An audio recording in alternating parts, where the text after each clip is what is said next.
The cameras were still rolling when Linda Garrett crossed 6 feet of Family Feud stage and struck her daughter-in-law across the face. The sound reached the back row. Cassandra Garrett, 31 years old, stood completely still for 3 full seconds after it happened, not from shock, but from the practiced stillness of a woman who had learned that reacting was what Linda wanted. She pressed 2 fingers gently to her cheek. She exhaled. She turned and looked at Steve Harvey.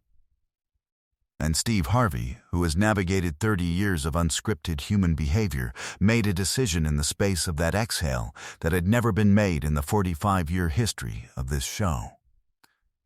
He signaled security with 2 fingers, pointed directly at Linda Garrett, and said into his microphone, "Get her off my stage." The escort happened in 14 seconds. The applause that followed lasted for 3 minutes. It was a Monday in June, and the Garrett family had been in the studio since 8 in the morning. Cassandra, her husband Derek, Linda, Derek's younger brother Marcus, and Marcus's wife Tonya. They had been selected through an online casting submission that Cassandra had made 8 months earlier, before things between her and Linda had reached the point they had reached, back when she still believed that a family trip, a shared experience, something positive, might help. She had been wrong about that. But she had not known yet how wrong. Cassandra had married Derek Garrett in 2019. She had loved Derek quietly and thoroughly in the way that certain people love, with their whole administration, as her mother used to say, with the part of themselves that doesn't have second thoughts. She had moved from Memphis to Atlanta for him. She had left her job as a dental hygienist and found a new position within 3 months. She had tried, in the 2 years before the taping, to build something with Linda that resembled a relationship. Linda Garrett was 71 years old and had raised Derek alone after Derek's father left when Derek was 6. She had worked 2 jobs and loved her son with a fierceness that, over the decades, had calcified into possession. She did not see Cassandra as a daughter-in-law. She saw her as a competitor. Every dinner was a transaction. Every holiday was a negotiation. Every small kindness Cassandra offered was returned with a comment so precisely calibrated it left no fingerprints. Nobody in that studio knew what Cassandra had been carrying for 4 years. The last 6 months had been the worst. Linda had told Derek, in a series of private conversations, that Cassandra only learned about secondhand. That Cassandra was not good enough, not educated enough, not from the right kind of family. She had said, at Easter dinner in April, in front of Derek's aunts and cousins, that she didn't understand why her son had settled. She had said it with a smile so the room would absorb it as a joke. Cassandra had excused herself to the bathroom and stood at the sink for 4 minutes pressing cold water to her face. She had told no one except her best friend, a woman named Josephine who lived in Memphis and who called every Sunday. Josephine had told her, multiple times, to stop protecting people who weren't protecting her. Cassandra had said she was fine. She had said it so many times that she had started checking whether it was still true. It wasn't. On the day of the taping, in the green room, Linda had made 2 comments in 40 minutes.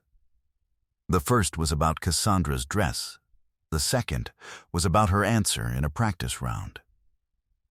Derek had said nothing both times. He had looked at the floor.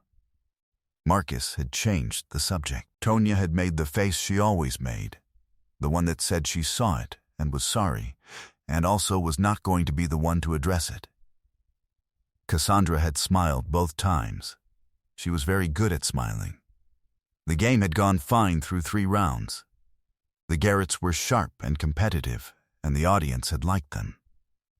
Between the 4th and 5th rounds, during a natural break, Cassandra had answered a question about what a husband most wants to hear, and her answer had been quick and funny, and the audience had laughed and applauded, and Steve Harvey had given her the specific grin he gives when a contestant surprises him.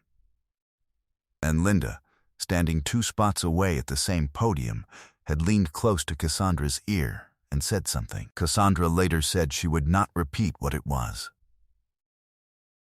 She said it was not the worst thing Linda had ever said to her. It was just the one that happened in public. And then Linda struck her. It was not a hard slap in the physical sense. It was hard in every other sense. It was a deliberate act from a woman who had calculated, in the space of a few seconds, that this was a moment in which she would not be stopped. She was wrong. Steve Harvey had been 4 steps away when it happened. He saw it before the camera closest to him had fully processed it. He stood completely still for 1 second, not frozen, but deciding. The studio fell completely silent. 300 people sat in a room that had stopped making sound. A producer took 1 step toward the stage. Steve held up his hand without looking at the producer. He looked at Cassandra first. He looked at her for exactly the amount of time it takes to understand what someone needs. And then, he said 2 words into his microphone, in the flattest, most controlled voice he had used in 23 years of hosting. Get her. Linda Garrett was escorted by 2 security staff in 14 seconds.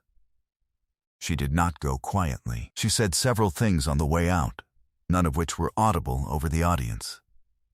She was taken to a separate holding area. The production team would speak with her afterward. She did not return to the studio. The applause began before she reached the door. It built. 300 people in a television studio gave a standing ovation to the departure of a woman who had just struck another woman on live television. And the thing about that ovation was that it was not for the exit. It was for Cassandra, who was still standing at the podium with her fingers at her cheek and her chin level. Steve Harvey walked to her. He said, "You all right?" Cassandra said, "I'm fine." Steve looked at her for a long moment. He said, "You keep saying that." She met his eyes, and he said, quietly, "You don't have to be fine here." The studio was still, and Cassandra Garrett, who had been fine through 4 years of Easter dinners and bathroom sinks and conversations she only learned about secondhand, she said very quietly, "I know," and her shoulders dropped for the first time all morning. Steve turned to the cameras. "I want to talk to everyone at home for a second," he said. He told his audience about women he had known, his own family, the specific way damage gets done when it's delivered by someone who's supposed to love you. He said, "The worst harm almost never comes from strangers. It comes from the table you sit at every holiday. And the people at that table count on you staying quiet because you love the person they belong to." He looked at Derek, who had not moved since his mother left. "Son," Steve said, "there are some conversations you should have had a long time ago." Derek Garrett's face did not conceal anything in that moment. He nodded. Once, Steve Harvey called his personal attorney from the stage floor. He asked about Cassandra's options related to the incident. He asked specifically about documentation. The attorney walked him through it in 90 seconds. Steve turned to Cassandra and said, "You have a case if you want one. That's your decision. I just want you to know you have it." He announced both families, which now meant Cassandra's side of the stage only, would receive the prize. He told the competing family, the Hendersons from Jacksonville, that he appreciated their patience and their grace. The Henderson grandmother raised her hand and said, "She deserves the whole thing." The audience agreed at full volume. The episode aired 6 weeks later in an edited form that had been reviewed by Legal, Standards, and the network simultaneously. The clip of Linda's removal reached 176 million views in 7 days. It was the most discussed Family Feud moment in the show's history. The hashtag #YouDon'tHaveTopeFineHere trended for 9 days and became the founding phrase of a national conversation about in-law abuse. 3 months after the taping, Derek Garrett began therapy. He and Cassandra attended 3 joint sessions and then continued separately. Cassandra later said that therapy had given Derek the vocabulary he had been missing for 30 years, the words for what it meant to love someone and not protect them. She said the last session they attended together was the one that told her whether the marriage would survive. He said the right things, she told Josephine. But more than that, he said them out loud. A year after the taping, Cassandra and Derek Garrett were still married. Derek had set boundaries with Linda that were specific, in writing, and maintained. Linda had attended a counseling program. Whether it had changed her was something only her family could see. Cassandra did not attend Easter dinner that year. She and Derek spent Easter in Memphis with Cassandra's family, and she later described it as the first holiday in 4 years where she hadn't pressed cold water to her face.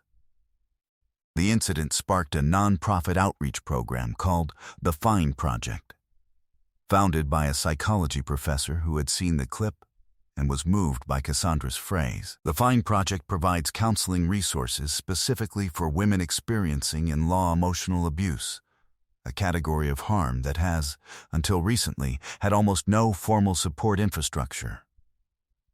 Within 18 months, the Fine Project had served over 3,800 women in 42 states. Steve Harvey referenced the episode in a commencement address 14 months later. He said, "The bravest thing I ever watched on that stage wasn't a game answer. It was a woman standing still while the world decided whether to see her. And then the world saw her." Cassandra Garrett, who had been fine through all of it, who had pressed her fingers to her cheek and exhaled and held her chin level, is not fine anymore, in the old way she used it. She is better than fine. She said so herself to Josephine on a Sunday call about 6 months after the taping. Josephine said, "I can hear it." Cassandra said, "Good. If this story about one woman's dignity and the moment a room of strangers finally saw her moved you, make sure to subscribe and hit that thumbs up button. Share this video with someone who needs to know that you do not have to be fine. Have you ever stayed silent when you deserve to be heard? Let us know in the comments. And ring that notification bell for more moments that remind us what it looks like when the world finally shows up.